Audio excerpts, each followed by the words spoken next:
Hey YouTube, I saw this movie late, but I really need to talk about something. This is my Zelda poster.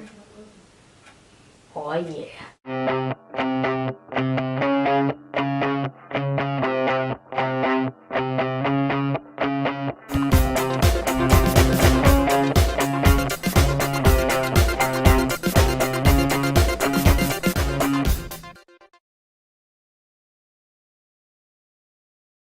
Looper is written and directed by Rian Johnsons, who also directed two other movies, The Brothers Bloom, starring Adrian Brody, and Brick, which also starred Joseph Gordon-Levitt. It was an independent film, highly underrated. Click right here to see a review from a popular YouTuber.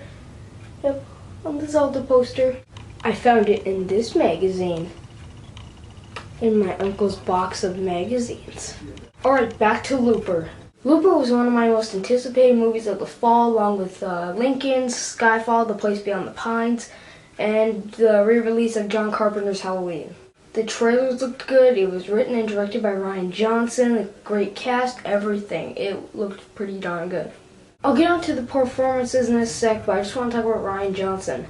I feel like he's the next Christopher Nolan, because although Christopher Nolan will still be around, Rian Johnsons is just starting out, because, you know, Christopher Nolan, with him, it took him about 3 movies to really get a big budget, and it took Rian Johnsons 2 lower budget movies, and now I think he's getting his start. This is sort of like the prestige of his career, even though Batman Begins came before the prestige with Christopher Nolan's career. I still think that Rian Johnsons' career has many similarities, and I really hope that Rian Johnsons gets more opportunities with big budgets in the future, because this movie was great.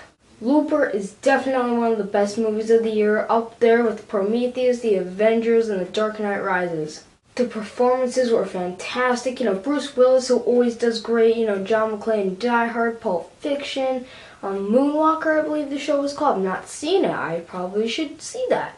Emily Blunt, Piper Parabo, I believe it is.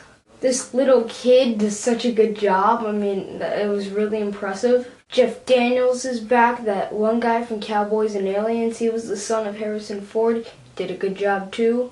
But I think my favorite star of the movie was, or my favorite character was Joe, the main character, who's played by Bruce Willis, and Joseph Gordon-Levitt. Joseph Gordon-Levitt is officially my favorite actor of basically like the 2010 genre era. He's just so good. I mean, it really started with Inception for me, even though I liked him in Brick a lot.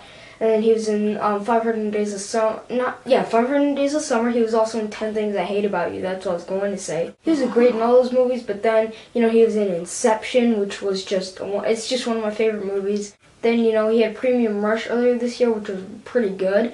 50-50 was just amazing, almost pretty much Oscar-worthy. And then, of course, The Dark Knight Rises, which, I mean, just whenever I'd see him on screen in that movie, I'd just be like, I like that guy. This guy needs an Oscar. I'm going to keep saying it even more because, I mean, he stood out to Bruce Willis perfectly. You know, there's this scene where they're discussing this time traveling thing. You know, what's going on, what's going to happen in the future. A lot has to do with the plot that I don't want to explain. I don't want to spoil it. They're acting their balls off, and they do a fantastic job with each other. It's just wow.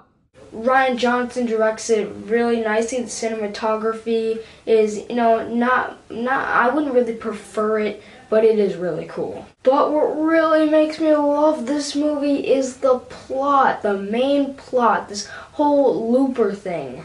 You can watch it in the trailer because the trailer doesn't give any parts of the plot away, but it does explain the whole time traveling thing, and the plot is just not too convoluted, but it is convoluted, and I mean, you can always just watch a talking scene in this movie. It would be fast-paced.